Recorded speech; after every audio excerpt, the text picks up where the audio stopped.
أفلا يتدبرون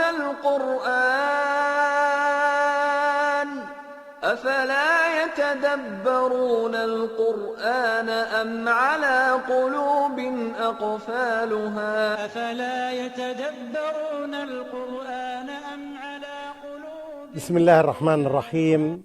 In the name of Allah, the most merciful, the most compassionate. Dear viewers, Assalamu alaikum wa rahmatullahi wa barakatuhu. Peace be unto all of you. Come to reflections. Come to see the importance and significance of reflections upon the verses of the Quran.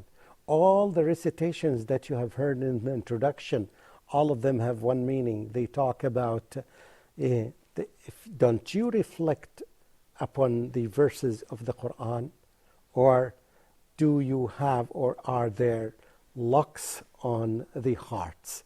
In other words, without reflecting upon the Quran, it means that our hearts are locked and they need to be unlocked. And the way to unlock them is by going back to the Quran and understand and reflect upon the verses.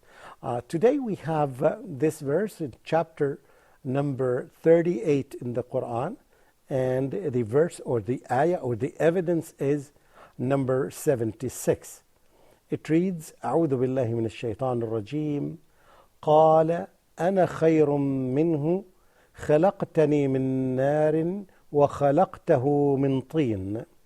Translation is Iblis or Satan said, I am better than he. You created me from fire and you created him from clay. You can see that this statement of this verse or this ayah is said by Iblis, who is Satan, the head, Satan, the mastermind of Satan's. His name is Iblis in Quran. And he is speaking to Almighty Allah subhanahu wa ta'ala and saying that you created me from fire and you created him, referring to Adam, to the human being, the first human being, that you created him from clay. The implication of the statement is quite obvious that he thinks that fire is more superior than clay. And therefore, from the context, let me explain the context of the verse to you. Allah subhanahu wa ta'ala commanded Iblis, commanded Satan to obey and prostrate Adam. However, as you can see, this was the response of Iblis or Satan to Almighty Allah. And this statement is an embodiment of arrogance. First of all, it's arrogance because he forgot that the command that he was given is from Almighty Allah, from the creators of the heavens and the earth. And he has to obey the commander. He has not to look into the type of the command, rather as a good human being. Like any Muslim, when we are commanded by Almighty Allah to abstain from things that even they may look good to us, we would never say no, but we would say that we listen and we take the command and we will obey the command. However, this was not the case of the Satan. Satan said that no. He said that I cannot submit and obey this human being simply because I am more superior than him. You can see that how many times I repeated the word superior here, because this concept of superiority complex, or when you reverse it, it becomes inferiority complex. This concept of superiority is one of the most devastating and destructive diseases in the whole world. Almost every human being suffers from it, simply because you will find lots of nations, lots of individuals, lots of community would repeat the same statement that you see on the screen here. أنا خير منه, I am better than he, or I am better than her. And we try to find excuses. You can find this in the advanced countries when they say that, when they think that they are better than our human beings, other human beings. The Europeans may have this feeling, or this complex, if you can say, because of their complexion, because that they are white. They may think that they are better than the Africans because they are black. And you know, this complex, this problem that had been a cause of many fights in the world because of the concept of superiority. I think I am superior than you. I think because I am German, I am better than you simply because you are from France. Or I am better than you because I am Indonesian and you are Malaysian. And you find, unfortunately, this concept is taught directly and indirectly almost in the books that the students read everywhere in the world. And this is one of the reasons why there are many wars in the world. Because some people think that they are more superior than others. And this is the problem of the Satan. It was the same mistake and the same error that had been committed by the Satan. He thought that he is more superior than the human being, and out of arrogance he said this statement. There are many human beings nowadays who would repeat the same sentence in a different way, who would say the same sentence in a different way, showing that they are more talented, in other words, more superior than others. And they think that because they are more talented than the other human beings have to obey them. No, this is not true. This is not correct. And that's why these problems rise almost every corner in the world because of this concept.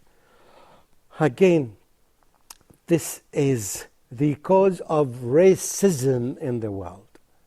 Some races think that they are more superior than other races. Some people who think that because they are more educated than others, even if the type of education is not beneficial to humanity, they think that it is better than, they are better than other people who are educated. Some people think that because of their social status, they are more superior than others. No, this is not true.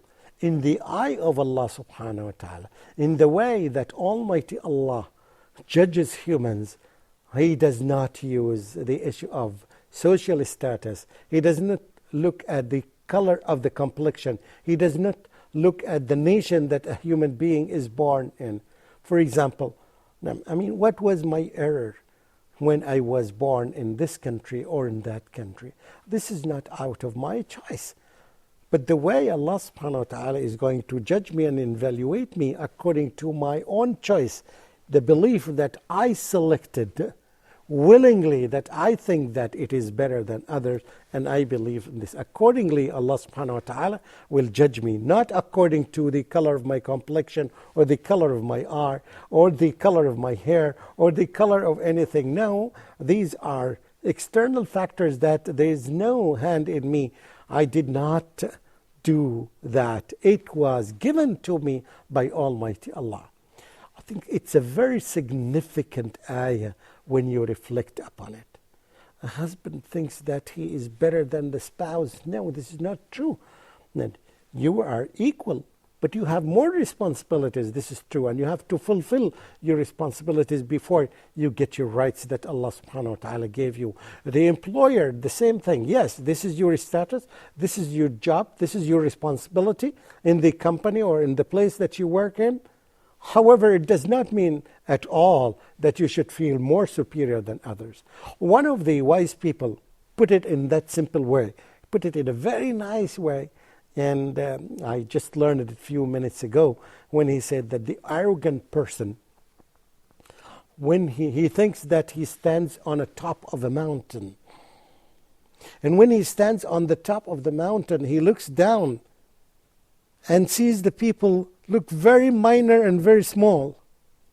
And he said, by the same token, the people who are in the bottom of the mountain, when they look at the arrogant person on the top of the mountain, they see him small and minor. Wow, it's a very amazing thing. Yes, he thinks that everybody is, because they are down there in the bottom, they are minor and small, and he compares them with him. But by the same way, similarly, they look at him that he is a small, tiny person from distance. So this is how Islam tells us that arrogance is one of the destructive diseases, to the degree that the Prophet ﷺ taught us. First of all, the Prophet ﷺ defined arrogance by these simple words. He said that arrogance is the rejection of the truth and despising people. Now, these are the two elements. Rejection of the truth, of course, the truth here refers to the main truth in this universe, which is that there is no God worthy of worship except Almighty Allah. This is the main truth in this universe and the most important one. And the second part of it is that despising people, looking down upon other people. So disrespecting people, looking at people that they are minor and inferior to you, is a sign of arrogance. And arrogance is one of the diseases that Almighty Allah that said that anybody who has, as the Prophet ﷺ explained in one of his hadith, one of his sayings, is that not a single one who suffers from, who has this grain of arrogance, the grain of arrogance, smallest amount of arrogance, he will be admitted to paradise, because it's a disease that's responsible for destroying and causing many problems among human beings, among communities, among countries. This is one of the diseases that humanity suffers, and it is taken from the same source. It is a repetition of the same statement in a different way that had been said by Satan to Almighty Allah by these words, that I am better than him or better than her. This feeling of superiority should be erased from the hearts of human beings, and nothing can erase this except a message from God, that if we believe in it and we apply it, more importantly, in our life, we will definitely live in a more peaceful world, in a world that everybody will love to live in it, if it is void of, if it is empty of, if it doesn't have this disease of arrogance, this disease of kibr. Brothers and sisters, as you see, when you reflect upon such a verse, and when you try to apply it and ask yourself, am I one of those who suffer from this disease? Do I deal with people in the similar way? And if the answer is yes, the response should be, I need to work on myself as early as possible. This is an advice to me and to you again and again. Please go back to the Quran, reflect upon the verses, because when you understand and reflect upon it, you will change yourself by yourself. You will know what things that you're doing are good and what things that you're doing are bad. And in this way, we can live in a better world. This is Mamdouh Mohamed. Wassalamu alaikum wa rahmatullahi wa barakatuhu. أفلا يتدبرون القرآن أم على قلوب أقفالها أفلا يتدبرون القرآن أم على قلوب أقفالها أفلا يتدبرون القرآن أم على قلوب أقفالها أفلا يتدبرون القرآن